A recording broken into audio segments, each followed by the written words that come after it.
एक मोठी अपडेट समोर येते ती म्हणजे नीट प्रकरणाची आजची सुनावणी पुढे ढकलली गेली आहे। न्यायाधीश बसताच अवघ्या काही मिनिटात या प्रकरणाची सुनावणी पुढे ढकलण्यात आली। नेमकी का या प्रकरणाची सुनावणी पुढे ढकलली हे अद्याप समजू शकलेलं नाही, पण या प्रकरणाची पुढची सुनावणी आता शुक्रवारी होणार आहे।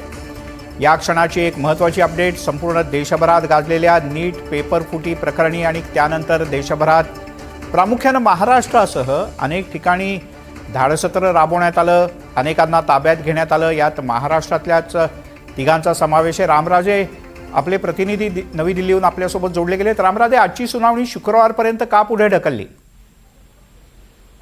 बिलकुल केंद्र सरकारला यामध्ये उत्तर द्यायचं आहे आणि जे प्रतिज्ञापत्र सादर करायचं आहे केंद्र सरकारला, तर त्यासाठी सरकारने अवधी मागून घेतलेला आहे की काही दिवस हा अवधी वाढवून द्यावा, किमान 4 दिवस तरी हा अवधी वाढवून द्यावा। आणि मग केंद्र सरकार जे ते आपली बाजू जे ते सविस्तरपणे या संपूर्ण प्रकरणामध्ये मांडणार आहे आणि त्यामुळेच शुक्रवारची ही तारीख पुढे देण्यात आलेली आहे।